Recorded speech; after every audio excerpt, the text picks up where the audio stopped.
Hey, I get it when you're about to drop a decent chunk of cash on a UPS for your gaming rig, the last thing you want is buyer's remorse. You've probably spent hours watching live streams, comparing specs, and wondering if that extra Sinewave feature is really worth it, especially when you're juggling a high-end PC, a couple of monitors, maybe a router and a streaming deck. The truth is, a lot of people jump in blind and end up either overpaying for features they'll never use or, worse, buying a unit that can't keep the lights on long enough for a safe shutdown. Link is in the description if you want to check the product details on Amazon.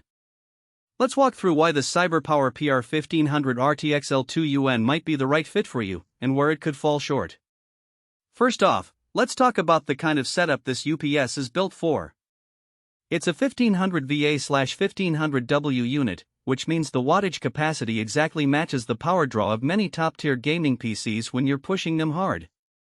If your rig runs a single RTX 4090, an i9-13900K, a couple of SSDs, plus a 27-inch 144Hz monitor, you're probably looking at 600800W underload. That leaves a healthy cushion, so the PR1500RTXL2UN can handle spikes without tripping. The sine wave output is a big deal here. Most cheap UPS models just give you a simulated wave, which can cause subtle instability or extra noise on sensitive components. A true sine wave mimics the clean power from your wall, keeping graphics cards and CPUs happy during an outage. Who should actually consider this model? If you're a serious gamer who streams, a content creator who runs multiple monitors, or a home office that can't afford a hard shutdown, this is a solid candidate. The 8 NEMA 515R outlets allow you to plug in your PC, monitor, router, and even an external hard drive enclosure without fighting for space.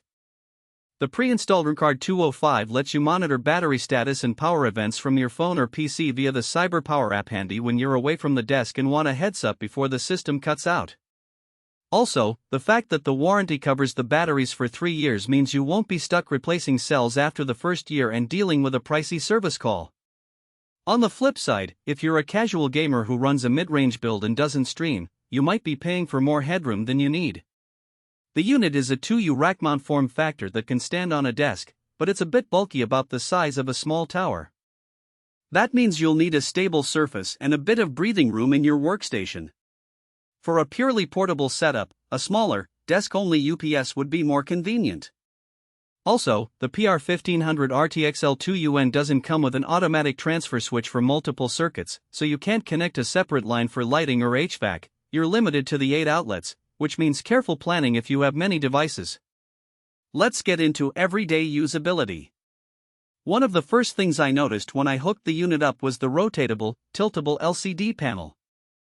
It's not just a pretty screen, you can swivel it to face you while you're sitting at the desk, or tilt it back for a quick glance when you're standing.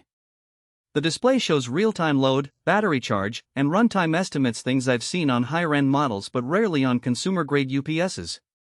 In practice, when I ran a stress test on my rig, the UPS reported a load of roughly 55% and gave me an estimated 12-minute runtime before the battery would be depleted. That's plenty of time to hit save and exit in my game and shut down safely. The app syncs the same data, so I could check the status from my phone while I was in another room, which is a nice safety net when you're moving around the house. Now, regarding the hidden trade-offs. The power factor of 1 is a technical way of saying the UPS delivers power efficiently without lag. In real life, that translates to less heat and a quieter fan operation. The unit's fan does kick in during heavy loads, but it stays relatively low profile, no screaming noise that would drown out a game soundtrack.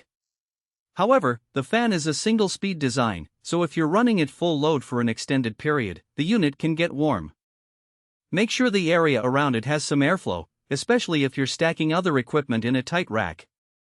Another practical point, the 8 outlets are all NEMA 515R, which is the standard 120V plug in the US, but they're not all battery-backed.